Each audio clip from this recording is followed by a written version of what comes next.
The power of subconscious mind, आपके अवचेतन मन की शक्ति। डॉक्टर जोसेफ मर्फी के द्वारा लिखी गई इस पुस्तक की हिंदी भाषा में ऑडियो बुक सीरीज हम अपने चैनल पर लेकर आए हैं। अब तक हमने इस सीरीज के कुल 11 एपिसोड अपने चैनल पर अपलोड कर दिए हैं और आज हम 12वां एपिसोड शुरू करने जा रहे हैं। अब तक किए गए 11 एपिसोड में हमने इस पुस्तक के कुल 10 अध्याय समाप्त कर दिए हैं और आज हम 11वां अध्याय शुरू करने जा रहे हैं, जिसका नाम है आपका अवचेतन मस्तिष्क सफलता में एक साथी की तरह है। अगर आप लोगों ने पिछले एपिसोड नहीं देखे हैं तो हम उनकी प्लेलिस्ट के लिंक अपने डिस्क्रिप्शन बॉक्स में दे देंगे, आप वहां से उस पुस्तक को सुन सकते हैं। तो चलिए शुरू करते हैं 11वां अध्याय और लेकर चलते हैं आपको पुस्तक की तरफ। आपका अवचेतन मस्तिष्क सफलता में एक साथी की तरह है। सफलता का अर्थ है सफल जीवन। इस धरती पर शांति, आनंद और प्रसन्नता से भरपूर लंबे जीवन को ही सफल जीवन माना गया है। ईसा मसीह के अनुसार ऐसे गुणों का अनंत अनुभव चिरस्थायी जीवन है। जीवन का यथार्थ जैसे शांति, सामंजस्यता, प्रतिष्ठा, सुरक्षा और प्रसन्नता अमूर्त है। ये सब मनुष्य की गहराइयों से निकलते हैं। इन गुणों पर अपना ध्यान केंद्रित करने से हमारे अवचेतन में स्वर्ग का खजाना बनाते हैं। यह वह जगह है जिसको कीट और जंग नहीं खाते हैं और जहां चोर पहुंचकर चोरी नहीं कर सकते। सफलता के 3 चरण। आइए सफलता के 3 चरणों के बारे में बात करते हैं। सफलता का पहला चरण है उस काम का पता करें जिसे करना आप पसंद करते हैं, उसे करिए। सफलता अपने कार्य से प्रेम करने में है। यद्यपि यदि एक व्यक्ति मनोवैज्ञानिक है तो केवल डिप्लोमा होना और उसे दीवार पर टांगना काफ़ी नहीं है। उसे समय के साथ चलना होगा, उसे सम्मेलनों में जाना होगा और मन को सम्मेलन की पढ़ाई और इसकी कार्यशैली समझाते रहना होगा। एक सफल मनोवैज्ञानिक क्लिनिक जाता है और नवीनतम वैज्ञानिक लेख पढ़ता है, या फिर आम शब्दों में कहें तो उसे सबसे विकसित प्रणालियों का ज्ञान है जिससे वह मानव पीड़ा को कम कर सके। एक सफल मनोचिकित्सक या डॉक्टर के दिल में मरीज का हित सर्वोपरि है। कोई यह भी कह सकता है, मैं ऑपरेशन के लिए पहला कदम कैसे उठाऊं? मुझे नहीं पता इसे कैसा करना है। इस स्थिति में निम्नलिखित प्रकार से मार्गदर्शन के लिए प्रार्थना कीजिए। मेरे अवचेतन मस्तिष्क का अनंत ज्ञान मुझे जीवन में मेरी स्थिति दिखाता है। इस प्रार्थना को चुपचाप सकारात्मक ढंग और प्यार से अपने मन की गहराइयों से कहें। जब आपका विश्वास और आस्था बनी रहती है तो जवाब आपके पास एहसास, आभास या किसी विशिष्ट मार्ग की प्रवृत्ति की तरह आएगा। यह आपके पास स्पष्ट रूप से शांतिपूर्वक और अंदर की शांति, जागरूकता की तरह आएगा। सफलता का दूसरा चरण। कार्य के किसी विशेष विभाग में विशेषज्ञता लाने में दूसरों की अपेक्षा ज़्यादा ज्ञान और जानकारी का होना है। उदाहरण के तौर पर यदि एक युवा व्यक्ति रसायन को एक व्यवसाय की तरह चुनता है तो उसे उसके कई विभागों में से किसी एक पर अपना ध्यान केंद्रित करना चाहिए। उसे अपना पूरा समय और ध्यान चुने हुए उस विशिष्ट विभाग पर देना चाहिए। उसे पूरे उत्साह के साथ उस क्षेत्र के बारे में जो कुछ भी सूचना उपलब्ध है उसे जानना चाहिए और यदि संभव हो सके तो उसे दूसरों की अपेक्षा अधिक ज्ञान होना चाहिए। इस युवक को अपने काम में पूरा समर्पण और दुनिया की सेवा करने की इच्छा होनी चाहिए। आपके बीच में जो सबसे बड़ा है उसे अपना गुलाम यानी कि सेवक बनने दीजिए। वे व्यक्ति जो केवल अपनी जीविका चलाने या गुजारा करने की इच्छा रखते हैं, उनके मन की ऐसी प्रवृत्ति एकदम अलग है, क्योंकि गुजारा चलाना एक सच्ची सफलता नहीं है। मनुष्य का ध्येय बड़ा यानी शानदार और ज़्यादा परोपकारी होना चाहिए। उसे दूसरों की सेवा करनी चाहिए जिससे वह अपनी रोटी जल पर बना सके, यानी असंभव को संभव कर सके। तीसरा चरण, यह सबसे महत्वपूर्ण है। आपको इस बात पर यकीन होना चाहिए कि जो कुछ भी आप करना चाहते हैं वह केवल आपको ही सफलता न दे। आपकी इच्छा स्वार्थ भरी नहीं होनी चाहिए, इससे मानवता का कल्याण भी होना चाहिए। रास्ते की एक संपूर्ण परिधि यानी कि परिक्रमा बननी चाहिए।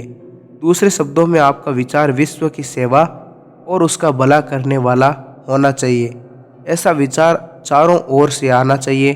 यदि इसका फ़ायदा आपको पूरी तरह से लेना है और यदि गोला अथवा पूर्ण परिधि नहीं बनी, तो आप अपनी ज़िंदगी में शॉर्ट सर्किट अथवा रोड़ा यानी कि कठिनाई अनुभव कर सकते हैं, जो किसी प्रकार की सीमा अथवा बीमारी भी हो सकती है। सच्ची सफलता का पैमाना। कुछ व्यक्ति कह सकते हैं, लेकिन श्रीमान जेम्स ने बेईमानी से तेल का भंडार बेचकर संपत्ति बनाई है। एक व्यक्ति थोड़े समय के लिए सफल होता दिखाई दे सकता है, लेकिन जो धन उसने बेईमानी से बनाया है, अधिकतर वह पंख लगाकर उड़ जाता है। जब हम दूसरों को लूटते हैं तो हम स्वयं को लूटते हैं, क्योंकि हमारी मनोदशा अभावों से भरी और सीमित है। यह हमारे शरीर में, घर में, जीवन में और हमारी कार्यशैली में प्रदर्शित होता है। जैसा हम सोचते हैं और महसूस करते हैं, उसे हम वैसा ही बनाते हैं। यद्यपि एक व्यक्ति बेईमानी से संपत्ति एकत्रित कर सकता है, लेकिन वह सफल नहीं कहा जा सकता। बिना मानसिक शांति के कोई सफलता नहीं मिलती। ऐसी एकत्रित संपत्ति का क्या लाभ यदि व्यक्ति चैन की नींद नहीं सो सकता, यदि बीमार हो या उसके मन में अपराध की भावना हो। मैं लंदन में एक व्यक्ति को जानता था जिसने अपने कारनामों के बारे में बताया। वह पेशेवर पॉकेटमार था और उसने अकूत धन एकत्रित किया था। फ्रांस में उसके पास ग्रीष्म ऋतु का घर था और इंग्लैंड में शाही अंदाज में रहता था। उसकी कहानी थी कि उसे हमेशा स्कॉटलैंड यार्ड द्वारा पकड़े जाने का भय रहता था। उसके अंदर बहुत सी अनियमितता थी, जिनकी मुख्य वजह उसके अंदर का डर और मन में बैठा अपराध बोध था। उसे पता था कि उसने गलत किया है। उसके अंदर के गहरे अपराध बोध की वजह से सभी तरह की मुसीबतें उसकी ओर खींच रही थी। आखिरकार उसने अपनी इच्छा से पुलिस में आत्मसमर्पण कर दिया और जेल की सज़ा काटी। जेल से छूटने के बाद उसने मनोवैज्ञानिक और आध्यात्मिकता की सलाह ली और फिर उसमें अभूतपूर्व बदलाव आया। वह काम करने लगा और एक ईमानदार और नियम पालन करने वाला नागरिक बना और अब वह बहुत खुश था। उसे वह कार्य करने को मिला जो उसे करना पसंद था। एक सफल व्यक्ति अपने काम से प्यार करता है और अपने को पूरी तरह व्यक्त करता रहता है। सफलता संपत्ति एकत्रित करने के बजाय ऊंचा आदर्श प्राप्त करना है। सफल वह व्यक्ति है जिसके पास महान मनोवैज्ञानिक और आध्यात्मिक समझ है। आज कई महान उद्योगपति सफलता के लिए अपने अवचेतन के सही उपयोग पर निर्भर हैं। कुछ वर्ष पहले तेल के एक बड़े व्यापारी फ्लेगलर के बारे में एक लेख प्रकाशित हुआ था, जिसमें उसने स्वीकार किया था कि उसकी सफलता का राज उसके प्रोजेक्ट को पूर्ण रूप से तैयार देखने की क्षमता थी। जैसे उसने कहा था, अपने मामले में उसने आंखें बंद कर एक बड़े तेल उद्योग की कल्पना की और ट्रेन को ट्रैक पर चलते देखा। उसकी सीटी की आवाज़ सुनी और धुआं देखा। इस प्रकार देखने और इसी तरह अपनी प्रार्थना को पूरा होते देख उसके अवचेतन मस्तिष्क ने इसे यथार्थ में किया। यदि आप एक व्यक्ति या फिर एक वस्तु को साफ साफ देखेंगे तो आपको ज़रूरत की वस्तु मिलेगी, वह भी ऐसे तरीके से जिनके बारे में आपको पता भी नहीं है। यह सब आपके अवचेतन के चमत्कारी रूप से कार्य करने की शक्ति द्वारा होता है। सफलता के इन 3 चरणों को ध्यान में रखते हुए आपको अपने अवचेतन मस्तिष्क की रचनात्मक शक्तियों की छुपी हुई ताकत को कभी भी नहीं भूलना चाहिए। यदि आपकी सफलता की योजना के सभी चरणों के पीछे की ऊर्जा है, आपका विचार रचनात्मक है। जब विचार एहसास के साथ मिलते हैं तो वे एक विषय परक विश्वास अथवा आस्था बन जाते हैं और आपकी आस्था के अनुसार आपके साथ वैसा घटित होता है। विशाल शक्ति का ज्ञान जिसकी वजह से आपकी सभी इच्छाएं पूर्ण होती है, वह आपको आत्मविश्वास और शांति का एहसास दिलाता है।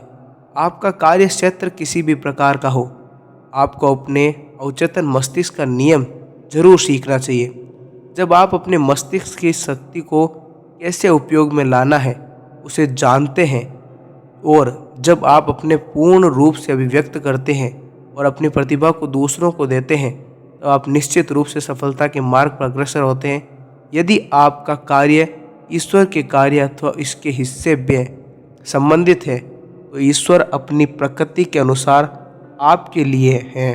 फिर आपके विरोध में कौन हो सकता है? अर्थात इस पृथ्वी अथवा स्वर्ग में कोई ऐसी शक्ति नहीं है जो आपको सफल होने से रोक सके। कैसे उसने अपने सपने को सच किया? एक फिल्म अभिनेता ने मुझे बताया कि वह बहुत कम पढ़ा लिखा था, लेकिन उसका सपना एक सफल फिल्म अभिनेता बनने का था। खेतों में घास काटते हुए, गायों को घर वापसी के लिए हाँकते हुए, जब वह दूध दूह रहा होता था, उसने कहा कि मैं लगातार अपना नाम बड़े बड़े थिएटरों में रोशन होते हुए देखना रहता था। यह मैं कई सालों तक करता रहा। अंत में मैं घर से भाग गया। मैं फिल्मी दुनिया के क्षेत्र में अलग अलग तरह के काम करता रहा और फिर एक दिन आया जब मैंने उसी तरह अपना नाम बड़ी रोशनी में जगमगाते देखा, जैसा मैं बचपन में देखा करता था। फिर उसने कहा, मुझे सफलता पाने के लिए लगातार कल्पना करने की ताकत का पता है। उसके सपनों की फार्मेसी वास्तविकता बनी। 30 वर्ष पूर्व मैं एक फार्मासिस्ट को जानता था जिसे हफ्ते का $40 मिलता था और थोड़ा बहुत बिक्री पर कमीशन। उसने मुझसे कहा, 25 वर्ष बाद मुझे पेंशन मिलेगी और मैं रिटायर्ड हो जाऊंगा। मैंने उस युवक से कहा, क्यों नहीं तुम अपना स्टोर खोलते हो? इस जगह से बाहर निकलो, अपनी सोच ऊपर करो, अपने बच्चों के लिए सपने देखो। हो सकता है तुम्हारा बेटा डॉक्टर बनना चाहे, शायद तुम्हारी बेटी महान संगीतकार बनना चाहे। उसका जवाब था कि उसके पास धन नहीं था। उसके अंदर एक भावना जागृत हुई कि जो कुछ वह सच की तरह सोचेगा उसकी सोच पूरी होगी। उसके ध्येय का पहला कदम उसके अंदर अवचेतन मस्तिष्क की शक्तियों के बारे में जागरूकता पैदा करना था, जिसे मैंने उसके फायदे के लिए विस्तार से उसे समझाया। उसका दूसरा कदम था कि यदि वह अपने विचार को अपने अवचेतन तक पहुंचाने में सफल होगा तो अवचेतन मस्तिष्क उसे किसी भी प्रकार से पूरा करेगा। उसने कल्पना में सोचना शुरू किया कि उसका अपना स्टोर है। उसने अपने मन में बोतलों को व्यवस्थित किया, नुस्खों को निपटाया और कल्पना की कि कई कलर ग्राहकों को देख रहे हैं। उसने मोटे से बैंक बैलेंस की कल्पना की। मानसिक रूप से उसने काल्पनिक स्टोर में काम किया। एक अच्छे अभिनेता की तरह उसने अपनी भूमिका जी। भूमिका उसने निभाई थी। ऐसी भूमिका निभाओ जैसे कि मैं ऐसा ही हूँ और ऐसा ही रहूँगा। फार्मासिस्ट अपने पूरे दिल से उस भूमिका में मगन हो गया, जिसमें उसका हर कार्य ऐसा होता जैसे कि वह स्टोर उसका अपना है। परिणाम बहुत दिलचस्प था। उसको नौकरी से निकाल दिया गया। उसे एक नया रोजगार एक बड़ी श्रृंखला वाले स्टोर में मिला। वह वहाँ मैनेजर बन गया और फिर बाद में डिस्ट्रिक्ट मैनेजर। उसने 4 साल में काफ़ी धन बचाया, जिससे अब उसने अपने स्टोर के लिए काम में ले लिया और उसने अपना स्टोर बनाया। उसने इस कल्पना की फार्मेसी का नाम दिया था। उसने कहा, ये वैसा ही स्टोर है, एकदम वैसा ही जैसा स्टोर की मैंने कल्पना की थी। वह अपने क्षेत्र का जाना माना सफल व्यवसायी बना और जो कुछ वह कर रहा था उसमें बहुत प्रसन्न था। व्यवसाय में अवचेतन मस्तिष्क का उपयोग। कुछ वर्ष पहले मैंने एक व्यवसायी समूह को कल्पना और अवचेतन मस्तिष्क की शक्ति के बारे में व्याख्यान दिया। व्याख्यान में मैंने बताया कि कैसे गोइथे ने अपनी कल्पना शक्ति का उपयोग बुद्धिमत्ता से किया जब उसके सामने कठिनाइयाँ और कठिन परिस्थितियाँ आई। उसकी जीवनी लिखने वाले ने बताया कि किस प्रकार वह कई घंटे चुपचाप अपनी काल्पनिक वार्ताओं में व्यस्त रहता था। यह बात सबको ज्ञात है कि वह कल्पना में अपने एक दोस्त को अपने सामने कुर्सी पर बैठाकर उसे सही जवाब बताता था। दूसरे शब्दों में उसने कल्पना की कि उसका दोस्त उसे सही जवाब दे रहा है। इसे सजीव रूप में देने के लिए उसके हाव भाव और आवाज़ की प्रकृति असली जैसी होती थी। व्याख्यान में मैं एक युवक शेयर मार्केट का दलाल था। उसने गोइथे की तकनीक अपनानी शुरू की। उसने अपने एक करोड़पति बैंक के दोस्त की कल्पना की और उससे बात करनी शुरू की, जो उसे बुद्धिमानी भरे निर्णय के लिए बधाई देता और उसे सही शेयर खरीदने पर उसकी तारीफ करता। वह इस काल्पनिक बातचीत होने का नाटक करता रहा जब तक उसने इसे अपने मन में पूरी तरह बसा नहीं लिया। उस ब्रोकर की आंतरिक बातचीत और नियंत्रित कल्पना ने उसे ध्येय के साथ सामंजस्य बनाया, जो उसके लिए अपने ग्राहकों के लिए सही निवेश करना था। उसके जीवन का ध्येय अपने ग्राहकों के लिए धन अर्जित करना था और अपने बुद्धिमत्तापूर्ण सुझावों द्वारा उन्हें समृद्ध बनते देखना था। वह अभी भी अपने अवचेतन मस्तिष्क का उपयोग अपने व्यवसाय के लिए करता है और अपने प्रयास में सफल है। 16 वर्ष के बालक ने असफलता को सफलता में बदला। एक हाई स्कूल में पढ़ने वाले जवान बच्चे ने मुझसे कहा, मुझे बहुत खराब ग्रेड मिल रहे थे, मेरी याददाश्त कम हो रही है, मुझे पता नहीं द्रव्य क्या है। मैंने पाया कि उस बालक में एक कमी थी। वह थी उसकी अपने अध्यापकों और छात्रों के प्रति नाराजगी की प्रवृत्ति। मैंने उसे सिखाया कि अपने अवचेतन मस्तिष्क का उपयोग कैसे करें और अपनी पढ़ाई में कैसे सफल बने। उसने जब विशिष्ट सत्यों को दिन में कई बार सोने से पहले और सुबह जागने के बाद दृढ़ता से स्वीकार करना शुरू किया, अपने अवचेतन मस्तिष्क में ग्रहण कराने का यह सबसे सही समय होता है। उसने निम्नलिखित विचार को दृढ़ता से कहा, मैं जानता हूँ कि मेरा अवचेतन मस्तिष्क यादों का भंडार है। ये जो कुछ मैं पढ़ता हूँ और अपने अध्यापकों को सुनता हूँ वह बना रहता है। मेरी याददाश्त उत्तम है और मेरे अवचेतन मस्तिष्क की अनंत बुद्धिमत्ता लगातार वे सभी जानकारियाँ जिनकी मुझे अपनी परीक्षा के लिए जानने की ज़रूरत है, चाहे वे लिखित अथवा मौखिक हो, सब कुछ बताती रहती है। मैं अपने सभी अध्यापकों और साथी छात्रों के बीच प्यार और सद्भावना रखता हूँ। मैं दिल से सभी के लिए सफलता और शुभकामनाओं की इच्छा रखता हूँ। यह युवक ज़्यादा आज़ादी का आनंद ले रहा है जितना उसने कभी नहीं जाना। अब उसे सभी विषयों में ए ग्रेड मिले। वह निरंतर अपनी माँ और अध्यापकों को पढ़ाई में अपने सफल होने की बधाई देने की कल्पना करता रहता था। खरीदने और बेचने में कैसे सफलता पाएं? याद रखें, क्रय और विक्रय में आपको चेतन मस्तिष्क स्टार्टर और अवचेतन मस्तिष्क मोटर है। आपको कार्य करने के लिए उसे स्टार्टर यानी कि स्टार्ट करना होगा। आपका चेतन मन उसका डायनेमो है जो आपके अवचेतन मन की शक्ति को जगाता है। सबसे पहला कदम जिससे आपके मन की गहराइयों तक आपके स्पष्ट विचार, इच्छा या छवि पहुंच सके, उसके लिए आराम अवस्था है। आराम अवस्था में बिना ध्यान बंटाए एकाग्रचित होकर मन को स्थिर रखें और शांत हो जाएं। ये निश्चित और शांति प्रवृत्ति सभी बाहरी पदार्थों और नकली विचारों को आपके आदर्श को मन में शोषित होने से रोकती है।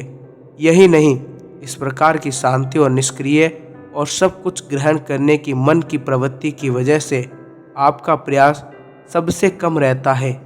दूसरा कदम अपनी इच्छा को एक सत्य की तरह कल्पना करना है। उदाहरण के तौर पर आप घर खरीदना चाहते हैं तो मैं अपने मन की आराम अवस्था में निम्नलिखित बात बड़ी दृढ़ता से स्वीकारें। मेरे अवचेतन मस्तिष्क की अनंत बुद्धिमत्ता सर्वज्ञानी है। ये मुझे बताती है कि आदर्श घर बीचों बीच और एक खूबसूरत माहौल में है और मेरी सभी ज़रूरतों को पूरा करता है अथवा मेरी आमदनी के अनुकूल है।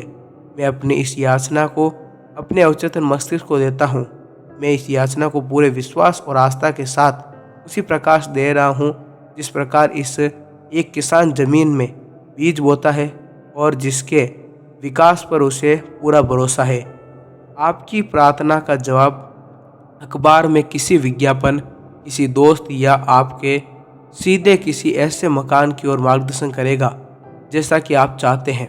कई तरीकों से आपकी प्रार्थना का जवाब मिल सकता है। प्रमुख ज्ञान जिस पर आपको विश्वास है उसका जवाब पहले आता है, बशर्ते यदि आप अपने मन की गहराइयों की कार्यशैली पर आस्था रखें। आप किसी मकान, जमीन अथवा किसी भी प्रकार की संपत्ति को बेचना चाह सकते हैं। जमीन के दलालों को मैं निजी सुझावों में बता चुका हूँ कि कैसे मैंने लॉस एंजलिस के आइलैंडो एवेन्यू का अपना मकान बेचा था। उसमें से कई ने मेरी वह तकनीक अपनाई और अप्रत्याशित और शीघ्र परिणाम पाया। मैंने अपने घर के आगे बाग में एक बोर्ड लगाया जिस पर लिखा था, मकान मालिक द्वारा बिकाऊ संपत्ति। अगले दिन सोने से पहले मैंने स्वयं से कहा, कल्पना करो अपना घर बेचने के बाद तुम क्या करोगे। मैंने अपने प्रश्न का स्वयं जवाब दिया और कहा, मैं उस साइन बोर्ड को निकाल कर गैराज में फेंक दूंगा। अपनी कल्पना में मैंने यही सोचा, पर उठाकर गैरेज में जब फेंका गया और फर्श पर पटक दिया। मजाक उड़ाते हुए मैंने साइन बोर्ड से कहा, मुझे अब तुम्हारी ज़रूरत नहीं है। मैंने घर बिकने का अनुभव करते हुए आंतरिक शांति महसूस की। अगले दिन एक व्यक्ति ने मुझे $1000 दिए और कहा, अपना साइन बोर्ड हटाओ, इसका अब हम सौदा करेंगे। मैंने फौरन साइन बोर्ड उखाड़ और गैरेज में ले गया। बाह्य क्रिया ने आंतरिक क्रिया का साथ दिया।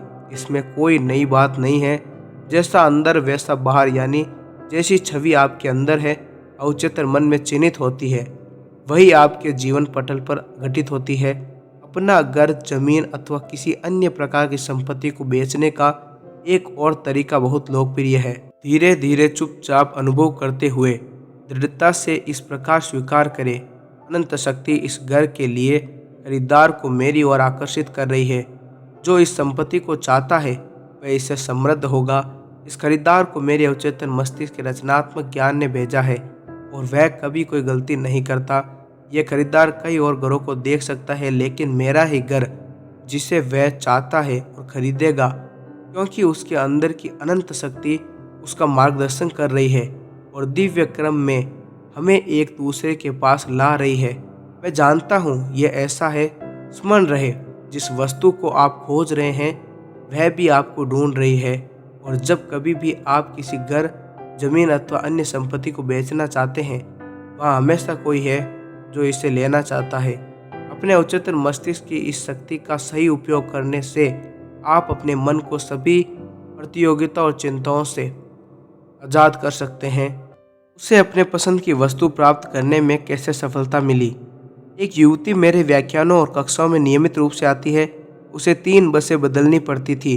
मेरे हर व्याख्यान पर पहुंचने के लिए उसे 1.5 घंटा लगता था। किसी एक व्याख्यान में तो मैंने बताया कि किस प्रकार एक युवक को एक कार की आवश्यकता थी और उसे वह अपने काम के दौरान मिली। वह घर गई और जैसा मैंने अपने लेक्चर में कहा था, उसने उसका प्रयोग किया। मैं उसके पत्र का हिस्सा जैसा उसके मेरा तरीका अपनाते हुए लिखा था और मेरी अनुभूति मिलने के पर उसे प्रकाशित किया गया था। उसे बता रहा हूँ, प्रिय डॉक्टर मर्फी, इस प्रकार मुझे कैडियोलॉग कार प्राप्त हुई।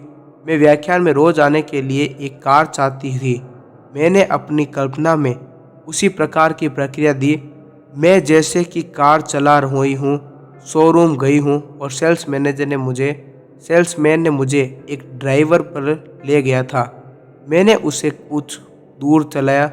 मैंने कैडियोलॉग को बार बार अपनी गाड़ी पे रूप में सोचा। मैंने कार में अंदर जाते हुए कल्पना की, चलाने की, इसके कवर को छूने आदि की। लगातार 2 हफ्ते से ज़्यादा समय तक इसकी कल्पना की।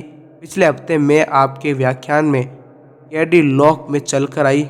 ईगलवुड में मेरे अंकल गुजर गए और उन्होंने अपनी कैडिलॉक और पूरी संपत्ति मेरे नाम कर दी थी। कई प्रतिभाशाली अधिकारियों और व्यवसायियों द्वारा अपनाई गई सफल तकनीक। कई व्यवसायी जो शांतिपूर्ण निराकार शब्द सफलता का उपयोग दिन में बार बार करते हैं जब तक उन्हें यकीन नहीं हो जाता कि सफलता उनकी है। उन्हें पता है कि सफलता के विचार के अंदर ही सफल होने की सभी जरूरत तत्व मौजूद है। इसलिए अब आप बार बार आस्था और विश्वास के साथ सफलता शब्द को दोहराएं। आपका अवचेतन मस्तिष्क इसे आपके सत्य की भांति स्वीकार करेगा और अवचेतन मन इसे सफल बनाने के लिए विवश है। आप अपने व्यक्तिनिष्ठ आस्थाओं, चिन्हों और इरादों को व्यक्त करने के लिए मजबूर हैं। सफलता का आपके लिए क्या महत्व है? जाहिर है आप अपने घर, जीवन और अन्य के साथ संबंधों में सफल होना चाहते हैं। आप अपने चुने हुए कार्य क्षेत्र में सफल होना चाहते हैं। आप एक सुंदर घर और अच्छा, आरामदायक और खुशहाल जीवन जीने के लिए पर्याप्त धन चाहते हैं। आप अपनी प्रार्थनाओं और अवचेतन मस्तिष्क की शक्ति के संपर्क में सफलतापूर्वक रहना चाहते हैं। आप व्यवसायी हैं क्योंकि आप जीवन के व्यवसाय में हैं। एक सफल व्यवसायी बनिए ये कल्पना करते हुए कि आप वही कर रहे हैं जिसे आप करना पसंद करते हैं और वही वस्तु प्राप्त कर रहे हैं जिनकी इच्छा आप रखते हैं। कल्पनाशील बनिए, मानसिक रूप में सफल स्थिति वास्तविकता का अनुभव करें और उसमें भाग लें। इसकी आदत डालिए, हर रात सोते समय सफलता को अनुभव करते हुए पूर्ण रूप से निश्चित होकर सोइए। इसके फलस्वरूप आखिर आप अपने अवचेतन मस्तिष्क में इस विचार को रोकने में सफल होंगे। इस बात पर विश्वास रखें कि आपका जन्म सफल होने के लिए हुआ है और फिर जैसे कि आप प्रार्थना करेंगे आपके जीवन में चमत्कार होने लगेंगे। लाभदायक सूची। नंबर 1, सफलता का अर्थ है सफलतापूर्ण जीवन। जब आप शांत, आनंदित व प्रसन्नचित्त हैं और वह करते हैं जिसे करना आप पसंद करते हैं तो आप सफल हैं। नंबर 2, पता करें कि आपको क्या करना अच्छा लगता है, फिर उसे करें। यदि आप